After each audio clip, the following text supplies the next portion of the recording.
Subscribe to our YouTube channel and press the bell icon to get the latest updates. Hello and welcome to The Print. I'm Snehesh Philip and you're watching the Defense Tracker. On this episode, I have a very special guest with me. He is someone who is not only the oldest Air Force officer to have flown the Light Combat Aircraft Tejas, but is also the one who was on the hot seat of the test flights of the Tejas fighter. Well, I'm talking about none other than Air Marshal Philip Rajkumar. Welcome to the show, sir. Thank you. Nice to be on your show. Thank you, sir. And for the viewers, while this show has been recorded on Friday, it's been released on Sunday, the day that the Air Marshal turns 80. So happy birthday in advance, sir. Oh, thank you so much. Thank you. So earlier this year, you've written a book on the Tejas. If you could tell our viewers, what is the book all about? I'll start by showing you all the book. It's called Radiance in Indian Skies, the Tejas Saga. It traces the history of the project from the time it was thought about, that is in 1983, till the time of the first naval aircraft carrier landing in January 2020. Yeah. So it goes through the birth pangs of ADA, the initial project definition phase, the technology demonstration phase, the full-scale engineering development, the induction into service, the first international debut at the Bahrain Air Show in 2016, the formation of the first squadron, and of course the Naval LCA carrying out the first naval carrier landing. So it has got a number of illustrations in it, good pictures. It was produced by, I wrote it along with a co-author called B.R. Shrikant, and it was commissioned by the Defense Research and Development Organization. The chairman, Dr. Satish Reddy, was the person who authorized it, and it was produced by Defense Scientific Documentation Center, DESIDOC, which is located at Metcalfe House in Delhi. Yeah. Well, I'm sure many of the viewers watching here will actually go in and order for this book, because there's an excellent book, as the Air Marshal said, traces the entire history of the Tejas fighter program. Air Marshal, how did you become associated with the Tejas aircraft? You were commissioned in 1962, if I'm not mistaken. Yes, I was commissioned on the 10th of November 1962 in the middle of the Chinese conflict.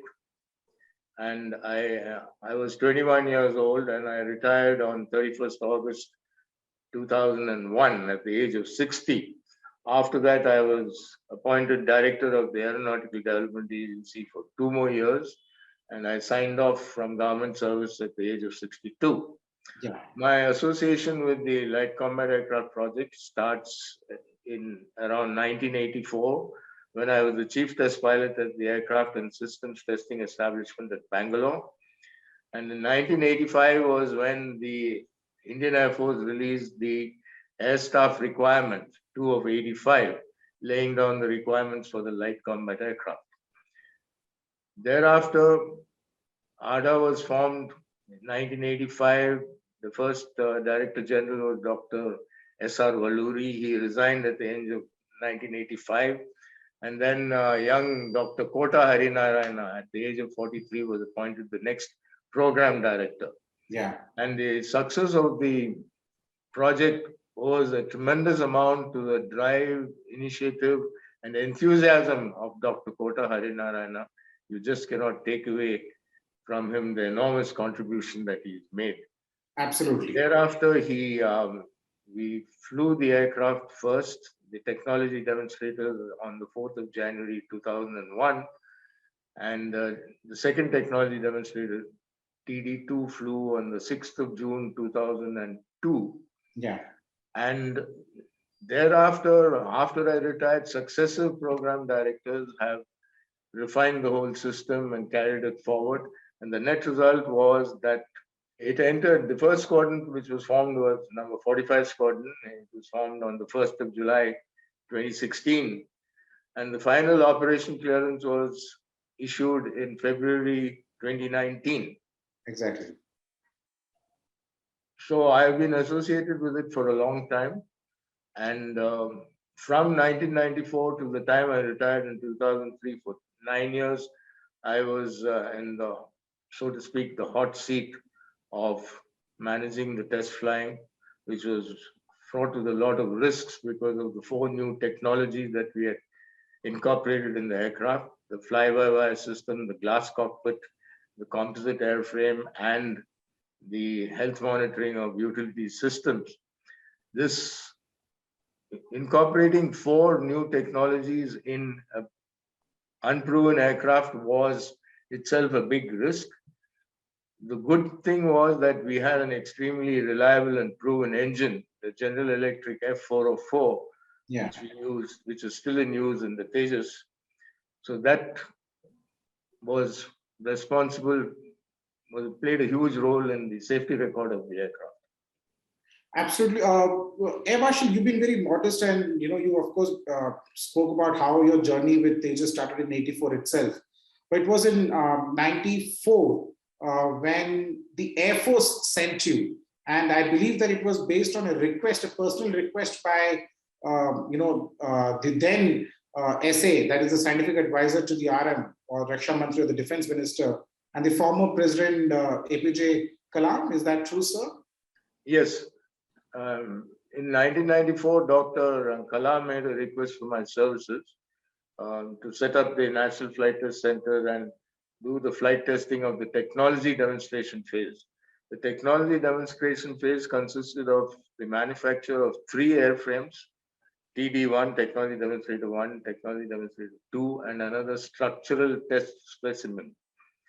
And the technology demonstration phase consisted of between 200 and 220 flights to prove these 4 new technologies which were being developed in India for the first time.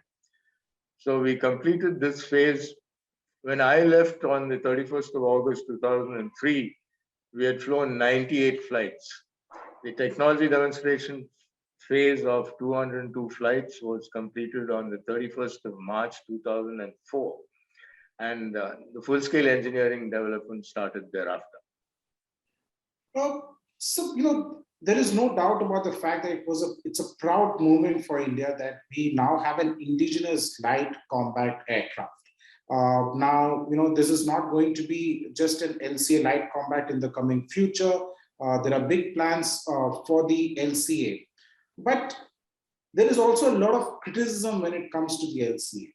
And I know for the fact that you've handled this project right from the very beginning, and we've spoken about this before also.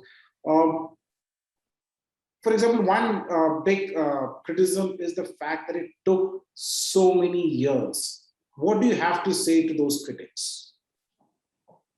Okay, that is because of the way in which the project was conceived in India. In other countries, I'll quote the example of the Eurofighter. Before launching the Eurofighter project, which was a consortium of British, Spanish, Italian, and German companies, the British Aerospace, way back in the mid-70s, conducted a fly-by-wire program on a Jaguar trainer aircraft. They converted a Jaguar trainer into a fly-by-wire. They learned how to do fly-by-wire. They learned how to develop the control laws. And thereafter, they launched a 4-year-long experimental aircraft program, which first flew in 1984, and they flew till 1988. And once they had all the technologies in place, they launched the Eurofighter program in around 1990, and it entered squadron service somewhere in the mid-2000s. Yeah. What we did in India was did not have the technological base. We did not have the industrial base. We started from scratch. Actually, if you ask me, we should press the stopwatch only at the end of the technology demonstration phase, which means if you start the clock at 2004, it entered squadron service and full operation clearance was granted in 2019. that is 15 years. That is the same as for the Eurofighter. So it is extremely unfair to say that this project took so long when we started off with a zero base, absolutely zero. We had to take foreign consultancy to help us develop these technologies. HAL had to set up the manufacturing infrastructure. The workforce had to get trained, skill sets had to be developed. And therefore, it looks as though, if you start the clock in 1983 or 1984 when ADA was formed, yes, it took 35 years. But the real clock should be pressed only in 2004. Or at least in 1993, when the government actually gave the first big chunk of funds for the development of the developmental aircraft, right, sir? Yes. The initial amount given by the government was 560 crores at the end of 1985, at the end of 1985, to do what is called the project definition phase. The project definition phase was done with the help of Dassault Aviation of France. Their engineers came to Bangalore, sat down, and they developed this project definition phase document, which was sent to the Indian Air Force Air Headquarters. And the Air Headquarters, after reading that document, they came back with a 300-page reply in which they said, for the money and the time frame that is being spoken about in this project definition phase report, we believe that it cannot be done. It will take much longer and it will cost much more. And the Air Force is always worried about plugging the front line. And their fears have actually borne fruit. I mean, were true. Their fears were true because aircraft entered service only in 2016. Yeah. When the real need was in the mid-90s, around 95 to 2000, to replace the MiG-21s which were going out of service. So we had to undergo what is called the MiG-21 BIZ upgrade program to extend their life. So the Air Force observations were correct. Nevertheless, it was a huge national effort, and the Air Force definitely supported it. They provided the engineers and the test crew to put the aircraft through its paces. And the Air Force helped set up the National Flight Test Center, which I started in 1994. So it was a symbiotic effort between the Indian Air Force, Hindustan Aeronautics, Defense Research and Development Organization laboratories, Aeronautical Development Agency, private industries, and foreign consultants. So, the another criticism that often comes, and this is vaguely put, people say thousands of crores have been pumped into the Tejas program. Till 2015, when when it started getting inducted, people used to say thousands have been wasted. What would be your answer to those who say thousands of crores?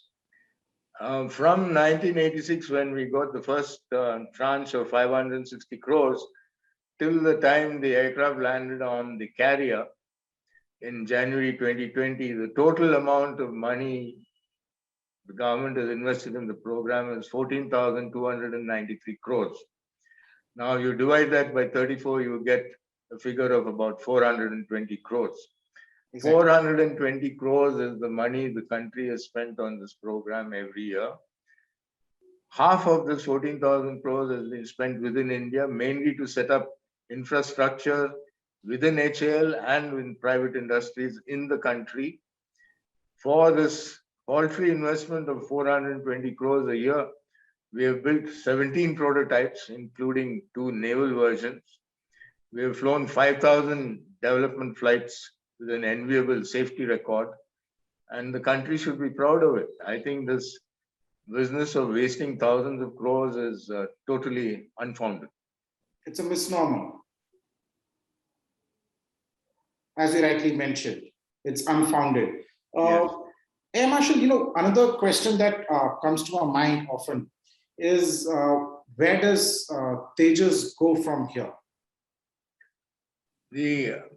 As I said earlier, we started with a zero technological base and a very, very feeble industrial base. Right now, the industrial base has come up. The ancillary industries, the ancillary ecosystem, which is required to support major programs, is also coming up. 300 private sector companies are involved in the program right now. So now from here, we move on to the LCA Mark II and the twin engine deck-based fighter. In the next decade, these two programs will happen. And thereafter, we'll be launching what is called the Advanced Medium Combat Aircraft program. So the Tejas program is a stepping stone to much greater things in the future. And the real benefit of the program, people or the nation will see in the coming decades. Absolutely, and there is no doubt about it, Air Marshal. One last question, and you spoke about the safety of the Tejas, and you mentioned that the Tejas have conducted about 5,000 test flights without a single accident. Yes. Is this something unique, or is every aircraft goes through this? Be it the history of aircraft development, especially fighter aircraft development, is as follows. In 1960 December, we tried on June the following year. The Swedish Gripen program crashed on its fifth flight. The F-22 technology demonstration program for the F-22 Raptor of the United States Air Force, that also had a crash during its technology demonstration phase. Then another famous carrier-borne fighter of the US Navy, the F-14 Tomcat, that crashed on its second flight. And there are one or two Soviet aircraft which crashed on their first flight. So this is, I would say, certainly in India it is unique. Perhaps it is unique in the world. This safety record was based on extremely,